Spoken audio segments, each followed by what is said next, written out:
Hello guys, welcome to my vid channel. So today I'm going to talk about the map function, which is again an important part of the functional programming. If you have not seen the tutorial number 1, which is about the reduce function, please do watch it after watching this video, and do let me know if you are able to figure out some difference between the map and reduce. Also, if you are a Python beginner, you can watch my channel's playlist. It has around 50 videos on 50 cool topics for you to understand the basics of Python. Let's begin with the Python map function. Python map function works on iterator. The map function applies a given function to each item of an iterable. The iterable could be a list, tuple, set, etc., and it returns a list of the results. Let's demonstrate how we can use it. But before that, let's define a function which will give you the square of a number. This is a simple function which we will be using along with the map. Okay. Um,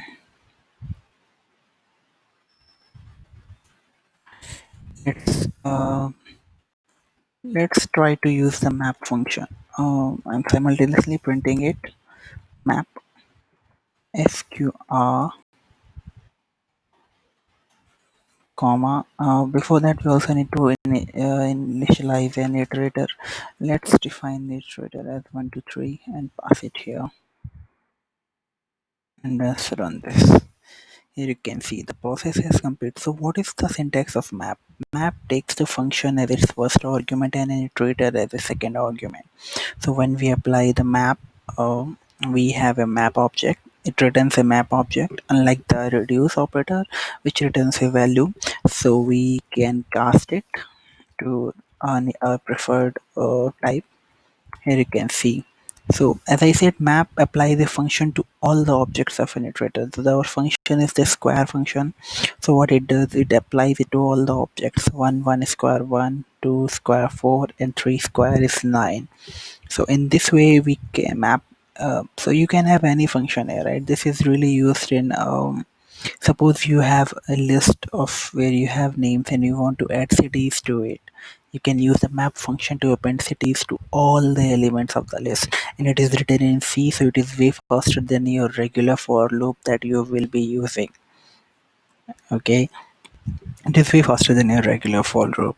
So since this is a map, right, which accepts an argument, we can also call map using a lambda, right? We do not need that.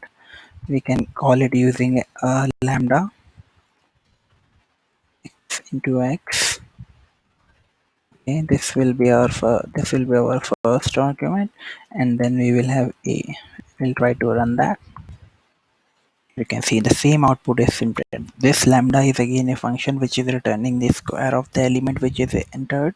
So you can use lambdas as well in the method map function, because lambdas are also a part of function. If you're not sure what lambdas are, go to my playlist and watch the videos regarding the lambdas. You'll be able to have a pretty good idea about the lambdas. Now let's. So this is we are applying a map to a single iterator. So now here comes the big topic. Let's try to apply it to more than one iterators, right? So for that, what we will need two more iterators. Let's call it again 1 comma 2 comma 3. Okay, and the lambda should be accepting two arguments, right? And it should return, suppose, x plus y. So now we can pass two iterators here and run this.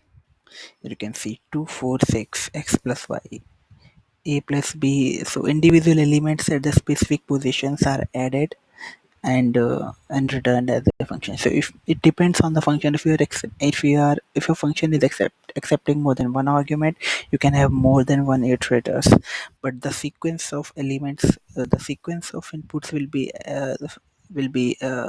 will not change. It will be same as it is. Okay, thank you. This is all about the basics of map function. Next function will be about I'll tell you.